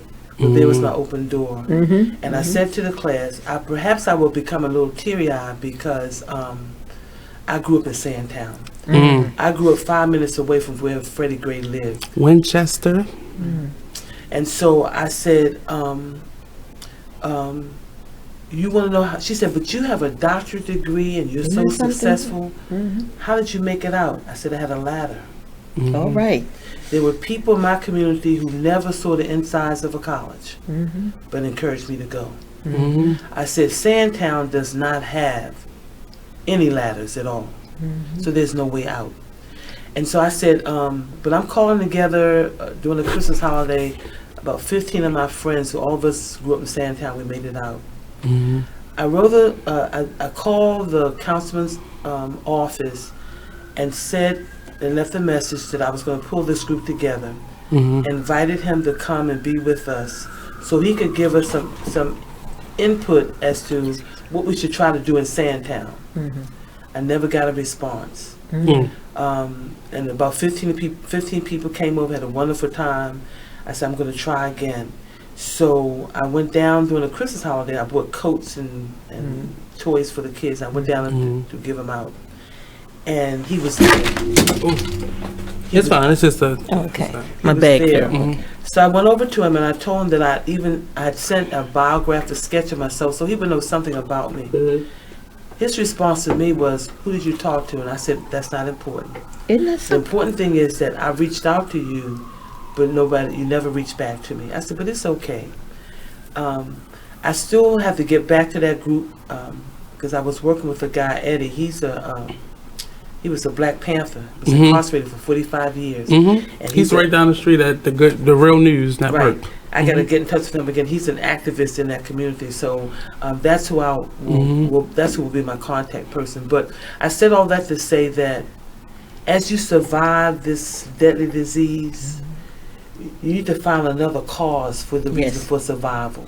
Like, why did this happen in this moment? What was I supposed to learn from this thing? And how am I supposed to help others survive, whether they're breast cancer survivors or just surviving life? And so I read the book, The New Jim Crow by Michelle Alexander. Have you read that book? I haven't read it, but I got to read it. And I went to hear her speak at Goucher College. And the question raised to her was, well, what can we do? She said the judicial system is broken into so many little pieces that if you try to pull all those pieces together, you become overwhelmed. She said choose one piece, and I chose Sandtown. All right. And even though I didn't get a response back from the councilman, I still had that passion to go reach back, and so do all of my friends as well.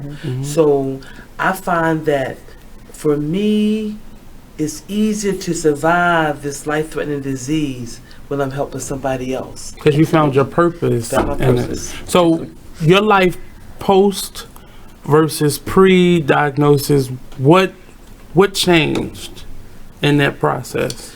A great appreciation for life. Absolutely. One day I was standing at the sink and I was washing dishes, and the thought came to me, you are surviving a life-threatening disease that does not have a cure. And I started crying. And I said, God, why am I here? I know I'm here for a reason. And then when I run into former students, like Jack Young, the president of the city council, I taught him. I ran to Tony Bazemore the other day, and he said to the people, we were at Kings Park memorial service, he said, stand up, Miss Travis. And I stood up, and he said, back in the 70s, you couldn't walk in her gym with your pants down because she would jack you up. That's right. That's right. Nobody ever gave me a manual and say, this is how you teach. I just thought you love the children and you tried to have get them to have a better life than you had. Surrogate parenting. That's what teachers and not used to having be. children of my own gave me more time. I bought more prom clothes. I paid for SAT. Oh my God.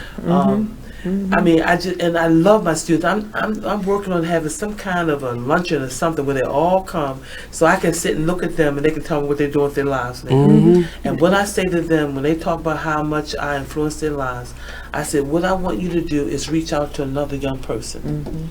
Just one. Do for them what I did for you. That's how you pay me back. But if you never reach out to anybody, that's right. That's right. Then that means that you don't really appreciate what I did for you. That's right.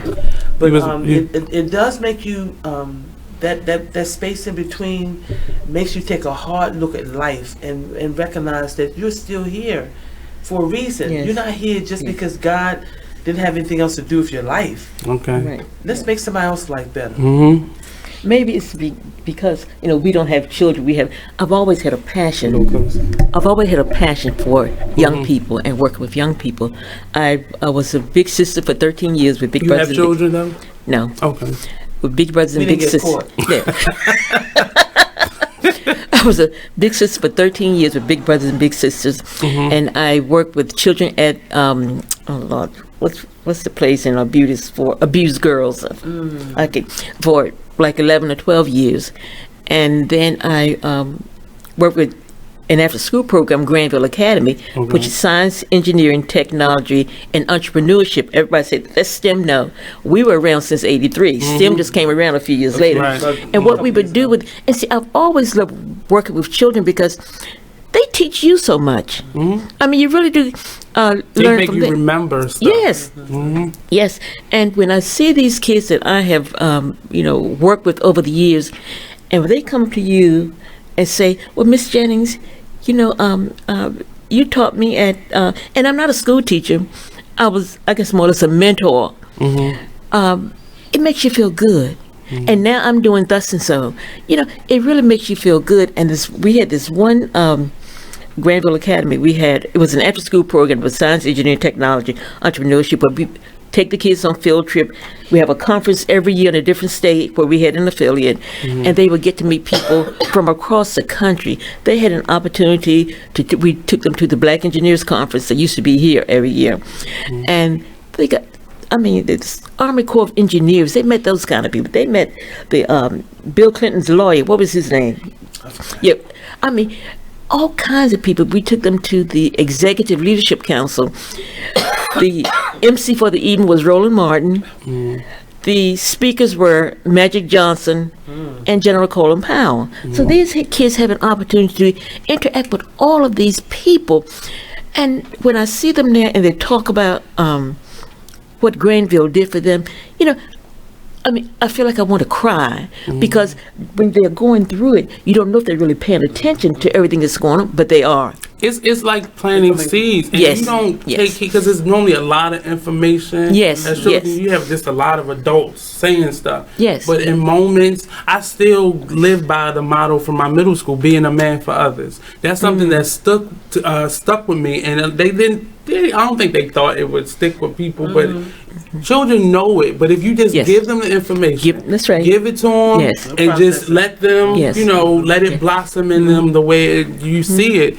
You can't force it to grow. You can't make it grow. Right, and as I see some of the young men, you all may have heard of or know, there was a situation about 3 or 4 years ago where these two sheriffs went to somebody's house to, what did they do? Warrant. Yes. And these two sheriffs, one got shot in the neck, and the other one, the bullet grazed his head. The one that the bullet grazed his head was one of my students from Granville Academy. And he's still around, but he went through some psychiatric things, during that time. We had a conference and he talked about, we invited the founder, Reverend William Granville, who was from New Jersey. And he talked about Granville Academy. He said, when Miss Jennings first told me about Granville Academy, I didn't want to come. But now, he is a sheriff with the sheriff's department here, and I think he was working with the SWAT team. And another young man, he has his doctorate, he's a minister. Another one, a financial person, attorneys. When I look at all these people, and when they say to me, I had an influence in their life, No, you just want you to don't break know down who's crying. listening. No, you don't. So we're gonna go No, you off on that break because these bills they pile up. So you gotta pay some bills. So Gotta we'll be get right paid. back here on the Yes. Artist Exchange Radio Show only on BeExposedRadio.com. But you never know. Check out this flashback. Our streets are not war zones, and our streets should not be treated as war zones. Now, we got a lot going on in our streets, and we can understand that. We do understand that, and we thank law enforcement and we thank communities for standing up against the things that are going on in their neighborhoods in the negative. But when you have a man broke down on the street, when you have someone in who was there asking for help, right, asking for help, you got someone in your home, you have a caregiver that's actually complying with his hands out and he's laying down and he's still getting shot, then this is not law enforcement. No. This is brutality. This is not police brutality. This is brutality. I would not call these offenders of justice police. And we do want justice and we will get justice. And dare I say, by any means necessary. You can catch me Thursdays from 8 to 10 on the Denasha Harrison Show on BeExposedRadio.com. Do yourself a favor and listen to this hilarious flashback on Charm City Direct Radio Show. you know me. I eat like this all the time. Do I gain any weight? No, at all. You can have my belly, right? I'm giving away body parts. Somebody said they need a butt. Somebody said they I need can a use a butt. little extra tissue there. I can pop it right now. He out here giving out butt cheek donations. Hey everybody, it's your girl, the magical glow getter herself, Anissa Maureen, co-host of the Charm City Direct Radio Show. Catch me and the rest of my team every Saturday, 5 to 7 p.m. on BeExposedRadio.com. Keyboard Cat, Hamilton the Pug, and Toast Meets World. These are some of the internet's most beloved pets. With millions of YouTube views, shares, Instagram likes, followers, and fans across the globe. But what do all these amazing pets have in common? Their stories started in a shelter. Start your story. Adopt a dog or cat today. Visit theshelterpetproject.org to find a shelter or adoptable pets near you. Training that pet to play the keyboard? Well, that's entirely up to you. Visit theshelterpetproject.org and hear more about Hamilton the Pug, Toast, and Keyboard Cat's amazing adoption stories. Start a story. Adopt a shelter or rescue pet today. Your perfect pet is just a click away at theshelterpetproject.org. A public service announcement brought to you by Maddie's Fund. You are listening to BeExposedRadio.com. Welcome back. I knew this was going to be a great time, and timing is what it is. You can never define time. And I've been talking to friends one-on-one the past couple weeks, and we're all in that mode. Like, I want better. I'm tired of the struggle. I made enough mistakes. I'm ready to start fresh. And you've been at this place before. But every time you get a little bit stronger with moving forward. That idea of staying too long at a party, knowing when to, it's time to finish this. It's time to, let this go and move forward. So this conversation has definitely connected and been assurance that those conversations weren't just out of the blue. And connecting that bridge of youthful ignorance with this seasoned information. Now is the time. We're living in a space where nobody of leadership really cares. Even the ones that want to, they're choosing not to because they feel like they're outnumbered.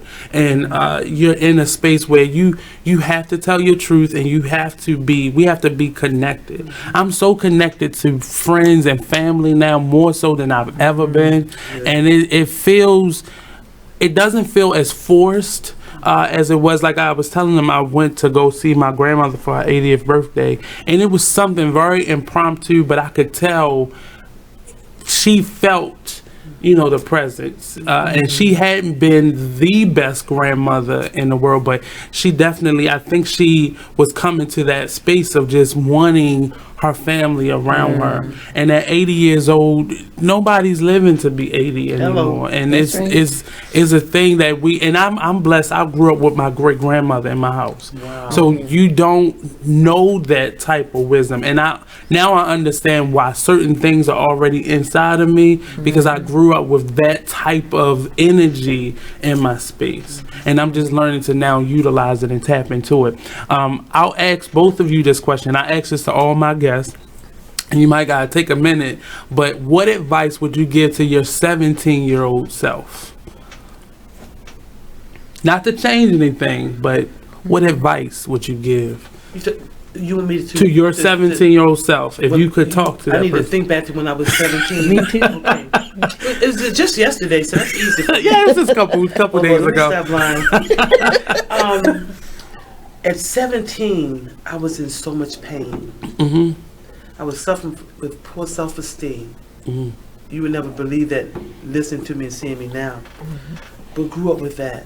Mm-hmm. Because the kids used to tease about thick lips. Mm-hmm. My mom had died. Who I now know to be my stepfather, we never bonded as father and daughter. Mm-hmm. So I didn't have that father love and attention. Mother gone, father not in your life. Are you the oldest, youngest? No, I'm the youngest. Okay. I have two older sisters. Okay. And I don't know if I told you, but I just found in 2010 who my real father was. Right, because you met your brothers, I believe. Right. Mm-hmm. So it opened up a whole another person. Mm-hmm. I now know who I am. Mm-hmm. Father was a preacher and a pastor. Wow. But at 7, and I used to wonder, where did I get this preacher from? Mm-hmm. But at 17... And you didn't even know that. I didn't know that. He died in 1961. But at 17, I was focused on going to college. I made that decision in the 10th grade. Mm-hmm. But I didn't have any models. Nobody in my family, even my cousins, had not been to college. So I had to kind of figure this out on my own. Mm-hmm. The white teacher in the class said, you color kids should get a job because you can't manage college. I was about to say, your teachers probably wasn't that at that point. I was at Edmondson, predominantly white school. Mm-hmm. So I had to figure out a lot of things on my own. Didn't know anything really about sex. So I had to figure out a lot of things on my own. Mm-hmm. And so going back to age 17 was painful. But now at age 71, it helps me to better understand another 17-year-old. Mm-hmm. Mm-hmm. Because when I was teaching school, I could always tell when the young lady had poor self-esteem. Because I've been there, painful. So painful that I couldn't even talk about it. And I would always kind of pull her close.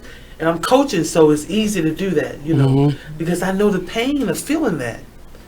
And so now, if I'm not careful, I will allow myself to go back to that pain at 17. And I say, oh, no.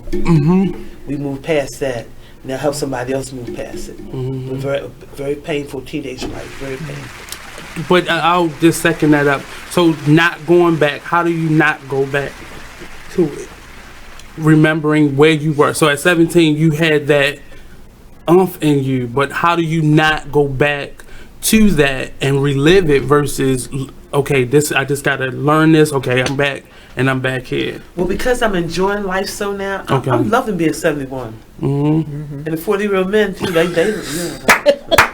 but I don't want anybody to ask me if that's my son, you know. That's too young.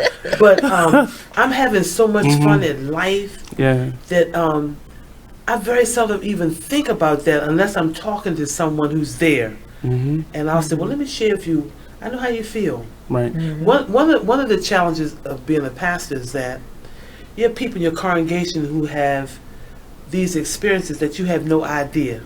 What is. I've never been married, so I don't know what that's like. Never been abused by a man, so I don't know what that's like. And so when you have these congregants going through this, you have to recognize when your pastoral ability is ended, and you go get professional help for them.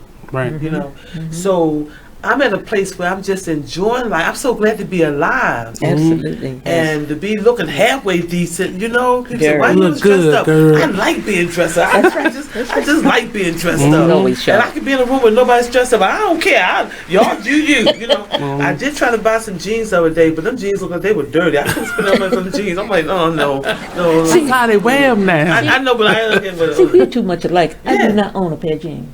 I got a pair, but I don't own. So, Miss Jennings, what advice would you give to your 17-year-old self? My 17-year-old self. But years ago, I lived in Virginia, and my parents, they were divorced when I was very, very young. There were 8 of us. Wow. And my grandfather, he had 2 children, my mother, and he had a son. And the son graduated from college, but my mother never went to college because she had to raise her children. But my grandfather stepped in and helped raise us. And one of the things, I'm kind of jumping over that, but one of the things that he had all kind of farmland and tree land and all this stuff, making a lot of money. I didn't understand what that was then, but now I said, if I had that stuff, I had myself a lot of money. But he was one of the richest black men in Southampton County in Virginia. He said to my mother, when he passed away, I think in 1955, I think it's, the one thing that I want you to do for your children is to make sure they get an education. And this man was so powerful. I saw how the white folks treated him. Because that area wasn't... That's right. No disrespect. No, this man had money. He had, and everybody respected him. He passed, and that is what I took on from him. When he told my mother that the one thing your children are going to do is get an education. And I have been goal setting for myself, you know, over the years. Not at 17, but I was at 17. I started helping my mother with her checkbook. You know, I'm at a young age. I would go to the bank with my mother. I'd be so happy to write a check for her. But I kept it in mind. Later on, when I came to Baltimore, I became a banker. I worked in banking for 25 years. And my mother had 8 children, so she sewed for us all the time. So I developed sewing skills from my mother. So I joined this organization. It was sometime in the 70s. And these women had these garments, oh my God, like you have never seen before. I said, who are these people? They said, they are in the Hall of Fame. I said, that's where I want to go. And in 1991, I was inducted in the Hall of Fame of Fashion. Oh, wow. Yes. But I worked, and see, anything that you earn, you've got to work for it. And you have to set a goal for it. Yes, that's right. I was determined. I said, I'm not going to have these women making all these pretty clothes and selling to senators' wives. not on the tag. Yeah, no, that's right. And you know who one of my customers was? Patti LaBelle. Oh, wow. This is back a long time ago. Because, you know, she would always tear up her clothes when she roll across the store. And I met so many people in the entertainment industry, and I said, no, I can't stop here. And so I just went ahead and I said, I am going to become a Hall of Fame member because I want to be able to share that information and have young people in that sew, you know, go into the careers that they want to. Those careers are not really open to us. If I knew now what I knew then, I would be unbelievable. Unbelievable. Yeah. But I'm saying it to say, we have to share this stuff. I've had young people, I've mentored people, apprenticeships for sewing. You know, I said, because God didn't give me, and look, I've never been to college for sewing. Is that right? I'm self-taught. Wow. And I'm so proud. But I said, God didn't give me this to take it to my grave. He gave me this to pass on to young folk that actually need it and want to make something of themselves. We have too much information stored in us as the more seasoned people, and we don't share it with the people that really, really need it. But you were born with those things inside of you, so we all have them. Yes, it's just you learn to get closer to it. That's right. The That's more right. seasoned you become. That's right. That's right. You only need one. I'm learning. But that has been my career. I have worked with young people all of my life. I don't have any children. I had 21 nieces and nephews. They were my children. And every time they would get upset with their parents, they would come over my house. Or when they came to Aunt Gloria's house, Aunt Gloria's going to tell you the truth and send you right back home. But, I've really, really enjoyed my life. I'm so thankful to God. That's why when my health challenge came along in 1960, I said, Lord, no, we got to work this out. And I always pictured myself with footprints. The Lord carrying me in his arms along that beach. And I would always think about that. And to this day, I still think about that. That's because I know if it wasn't for him, I probably wouldn't be here. Because I was a stage 3, and I had to get chemo twice a month. See, depending upon what stage you are, they determine what how they will treat it. I had to get chemo first to shrink my tumor. Okay. And then they did the mastectomy. And then I had radiation. And the radiation was like 25 treatments every single day. And see, I did not know there were so many resources out here. I'm saying to myself, nobody can take off from work to take me. The resources out there would come and take you to all of those treatments. And you don't have to pay a dime. And when I was first diagnosed, I had my own business at the time. I didn't have health insurance. My doctor was good enough to tell me, Miss Jennings, let me give you this application. You fill it out. See? The reason I asked this question, and it's crazy because my guests are from the gamut as far as the age ranges, and it's amazing to me the answers that you get, because the closer they are to 17, the more surface their answers are, and depending on their circumstances, it may be a little deeper than that. And as a millennial, as a young person, I would want to say to you, if you want to begin to connect that bridge, ask those more seasoned individuals that question, because then that's how they will go at those young people. They'll go with them with more compassion if they connect themselves to being 17 and 21, opposed to them just seeing what the problem is and say, well, won't you just fix that? Well, I don't have, what did you have at 17 that would have helped you fix this versus what I have right now? So that is a question that I was asked once as a panel member, and I didn't have an answer that I thought was appropriate for the room, and I was like, it came out of my mouth. So it wasn't so much bad language, but it was just where I was at 17. I didn't imagine the middle schoolers that I was sitting in front of being there, and a couple of them had gone through some of the same challenges. As a seasoned person, I want you to say it just like you feel it. That's right. I'm not gonna. Well, I can't turn red, but I'm not gonna. I see a little blush. It's so fake. I'm not going to say, ooh, I want to hear it. That's right. I want to hear it. Because I may not have had that same experience, but I've had one similar to it. But I just need to be made aware so I know what to pray, how to pray, and how to deal with you. But the reverse is true also. I need to hear it real so I know how to pray. I know how to ask for forgiveness. I know how to get through this storm that we find ourselves in. This conversation is definitely at the right time, and I'm going to share this with all my friends because we're all at that place where we're frustrated, and we have this person over here telling us what we should do, and then we have our peers who are at the same level and faking it just like we faking it, and then we don't know how to move in these storms. How many people in your group? Roughly, like, as far as friends, maybe like a good 8 or 9 of us. I can handle that. Have you for lunch. Okay. I cook. Okay, there we go. Yes, she Y'all does. hear this, people? You hear it? I don't do pizza. Okay. We do salmon cakes and barbecue wings. Pinkies up. She doesn't do paper plates. Okay. I learned where the forks go. I learned what side. You have to tell me because I have to look it up. I don't really know.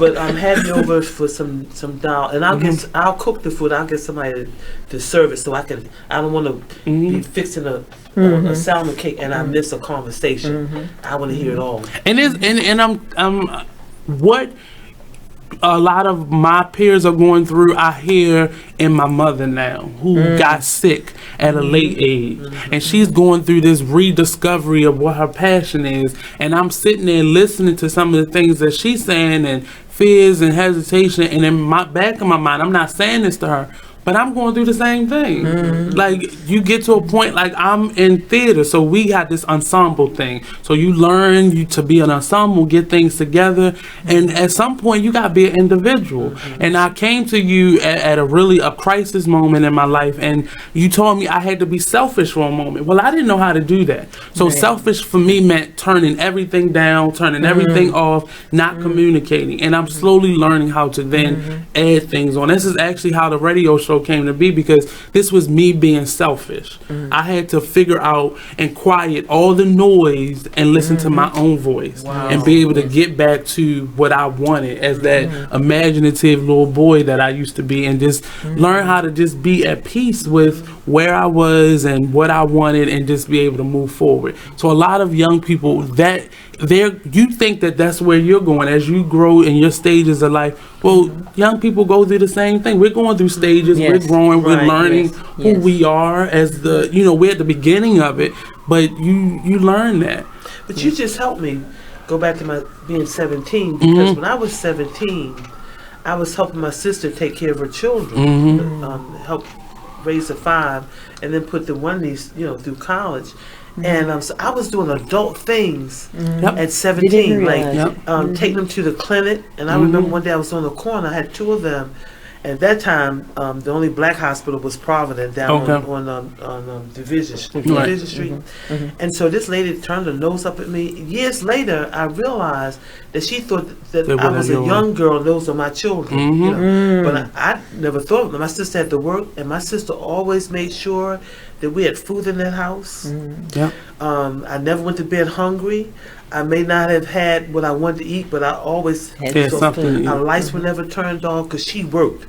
She had a baby, but she went to work. It seemed like the next day. She always provided for us. And so my teenage years was spent doing a lot of babysitting instead of being able to go to parties. But now I think back to 17 when I was feeling so unloved. It was probably good that I didn't have a boyfriend, because I would have probably ended up being pregnant. So things happen to you for a reason. For a reason, right. Yes. And just understand, a lot of young people, teenagers specifically, are going through some of the same things. The only thing is we have the resources to know, no, I'm not supposed to be sitting in the house watching somebody else shout. But we're rebelling more. We're rebelling in ways that is acceptable. I can now say at 16, I don't want to be with this parent. I want to be over here. And the law protects you. You're right. My parents and you wouldn't have never said that to your parents. That wouldn't even have been but we know more now. But it doesn't mean we know more. We just have more information at our disposal now, but we don't know any more than you did at 16 and 17. Well, here's a blessing.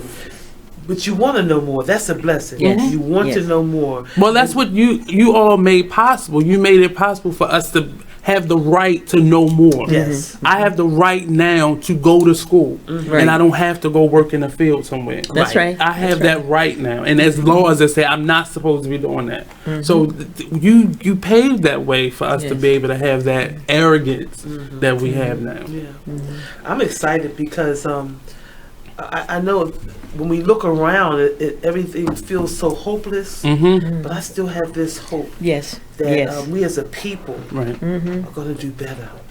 And it's not going to happen overnight, and it has to be done in pockets. So, like our little group get together, and then that group each one teach one increases. Because like Michelle Alexander said, if you try to pull all those pieces together, you become overwhelmed. You just give up. But little by little, and you start from who you are. And I before we go, because we only have a couple seconds left, I have to say thank you to Pastor Travis, because prior to coming to Evergreen, I really was at a place where I knew what I was. I knew who I was, but I had no guidance as far as moving forward. And it really gave me a lot of time to be myself.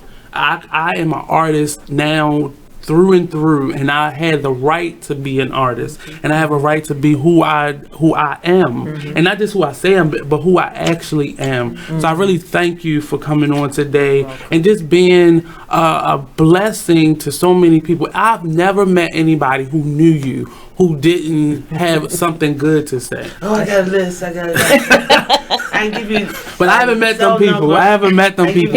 But address. those people who don't, like, you see something in themselves that you made friction at. You're making people uncomfortable. And some people gravitate towards that, and some people, I don't want to change. I don't. I know. I like being uncomfortable. I like being in this place of darkness. And those are the people who don't have. But I personally have never met anybody. I've had your goddaughter on here. Well, one of them on here, Miss Webb. Oh, Sherry. Sherry, I got call back. So many different people.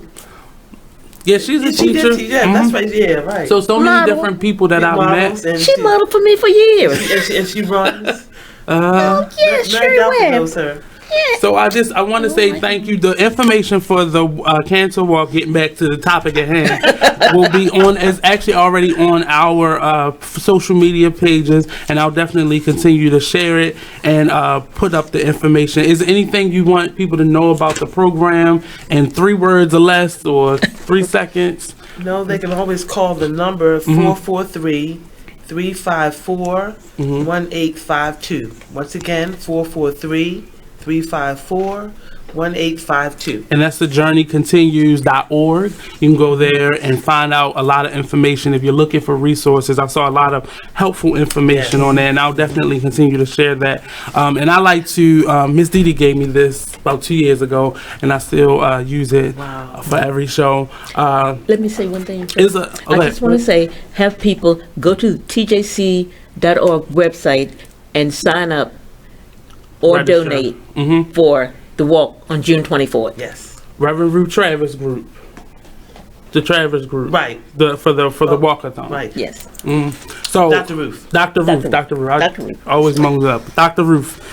So in closing out the show, this I always do this, but it could always, I never read it before, but it connects in some kind of way, shape, or fashion. There was a statement given to a man named George Moeller, once made to a gentleman. He made this comment to him, and who asked him the best way to have strong faith. And he said, the only way to know strong faith is to endure great trials. I have learned my faith by standing firm through several testings. How true that this is. You must trust when all else fails. So that's a good close to the show.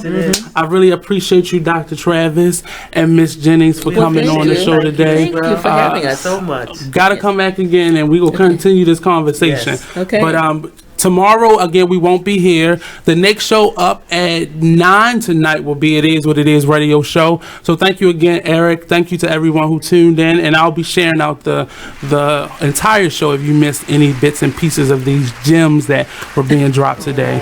So again, see you guys. See you later. It Is What It Is radio show coming up at 9 p.m.